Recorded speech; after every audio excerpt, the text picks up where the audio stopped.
আসসালামু আলাইকুম এভরিওয়ান, সবাই কেমন আছো? আলহামদুলিল্লাহ আমি ভালো আছি। আশা করছি তোমরা সবাই ভালো আছো, সুস্থ আছো। তো নতুন একটা দিনে নতুন ব্লগ নিয়ে তোমাদের সাথে চলে আসলাম কথা বলতে, দেখা করতে। তো এই দুদিন একটু ভিডিও শেয়ার করতে পারিনি, কারণ আলিফের শরীরটা একটু অসুস্থ ছিল, যার কারণে ভিডিও শেয়ার করতে পারিনি। তো সকাল সকাল ঘুম থেকে উঠে নাস্তা তৈরি করে নিলাম।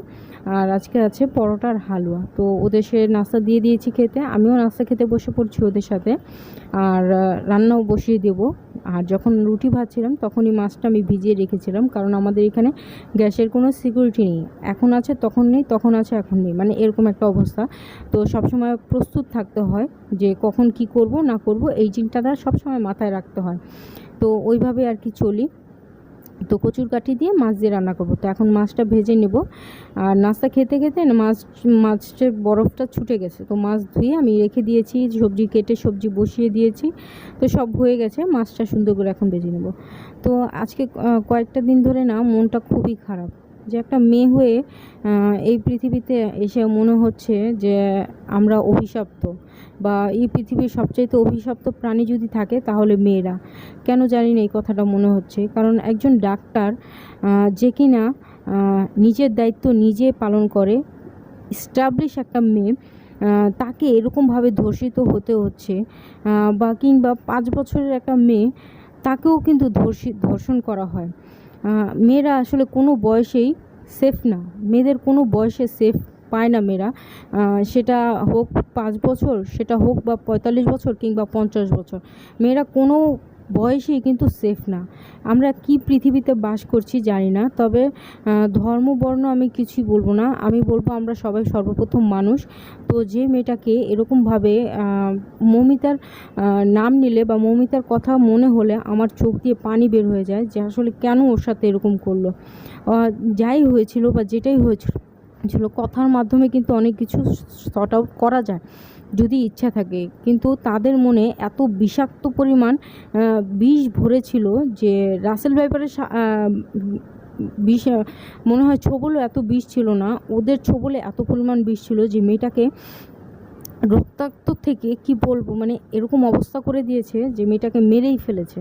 তো আমার কাছে না মাঝে মধ্যে খুব আমি অসহায়ত্ব অবস্থায় ভুগি, যে আমি ঘুমালে সকালে উঠে কি আমার নিজেকে আমি সুস্থভাবে দেখতে পারবো, কিংবা আমি যদি কোথাও যাই তাহলে কি আমি সুস্থ অবস্থায় আবার বাড়ি ফিরতে পারবো। বা আমি সবসময় এই অবস্থাতেই আর কি এই চিন্তাগুলো আসলে কয়েকদিন ধরে করছি, যখন থেকে দেখেছি মৌমিতার খবরটা, বা মৌমিতার সেই অবস্থা, মৌমিতার মার সেই কথাগুলো খবরে দেখছি, তখন থেকেই নিজের শরীরে কেমন একটা কি বলবো, একটা কতটা নির্মমভাবে একটা মেয়েকে, জীবন্ত সুন্দর একটা ফুল ফুটে এত সুন্দর একটা ফুলকে নষ্ট করে দিল, সেটা ভাবতেই কেমন যেন অবাক লাগে, আর কেমন যেন অস্থিরতা বোধ হয়। এই আন্দোলন একদিন শেষ হয়ে যাবে, বা এই বিচার একদিন শেষ হয়ে যাবে। কি বিচার আর হবে বা কি বিচার করবে সেটা তো একমাত্র উপরাল্লাই জানে ভালো। কিন্তু যার সন্তান গিয়েছে সে কিন্তু আর ফিরে পাবে না তার মেয়েটাকে, বা সে কিন্তু তার মেয়েটাকে কাছে পাবে না। তার তো যেটা গেছে তো গেছি। তো টাকা দিয়ে কিন্তু আসলে সব কিছু সম্ভব হয় না। টাকা দিয়ে সে তার সন্তানটাকে ফিরিয়ে আনতে পারবে না, বা যে অবস্থায় তার সন্তানকে পেয়েছিল সে, সেই লজ্জিত অবস্থা থেকে সে ফেরাতে পারবে না। তো এই জিনিসগুলো না খুবই খারাপ লাগছিল। তো যাই হোক, আসলে আমরা বাস্তব জীবনে যেই জিনিসগুলো দেখি, বা যেই জিনিসগুলো, যেই ঘটনাগুলো আমাদের সামনে ঘটছে, সেগুলো দেখলে না মনে হয় কি, যে চারপাশের সকলেই হয়তো নরপশু। কার উপর বিশ্বাস করব, কাকে বিশ্বাস করব, বা কাকে ভালো বলবো, কে ভালো কে খারাপ, কার ভিতরটা কুছিয়ে আছে বা আমার জন্য বিষ ভরে আছে, কিভাবে বুঝবো, এই জিনিসটাই সবসময় মাথায় ঘুরে। তো যাই হোক, ছেলের যখন অসুস্থ, তাই ছেলের জন্য কিছু আম আর পেয়ারা নিয়ে আসলাম। আর আব্বু আসার সময়, আব্বু অফিসে থাকতেই শুনেছে যে আলিফের শরীর অসুস্থ, তো আসার সময় ডাব আর আনারস নিয়ে আসলো। তো ওকে একটু আমি পড়তে বসিয়েছি, যাতে ও শুয়ে না থাকে। এক ধারায় শুয়ে থাকলে মাথা ভার হয়ে যাবে, আর একটু ঝিমানো ঝিমানো ভাব এসে পড়বে। তো ওই জন্য আমি ওকে একটু জোর করে পড়তে বসাইছি, আর ও পড়তে খুব ভালোবাসে।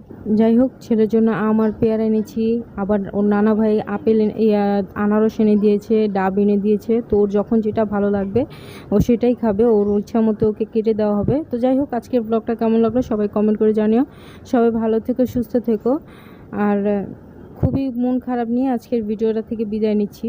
জানি না দেশের কী অবস্থা হবে বা মানুষের কী অবস্থা হবে, কে কী করবে কে কী করবে না, আসলে সবই উপরওয়ালার হাতে, কার জীবনে কখন কী ঘটবে। তবে আল্লাহর কাছে দোয়া করি যে যেখানে আছে যে অবস্থা আছে সবাই যাতে ভালো থাকে সুস্থ থাকে। আল্লাহ হাফেজ।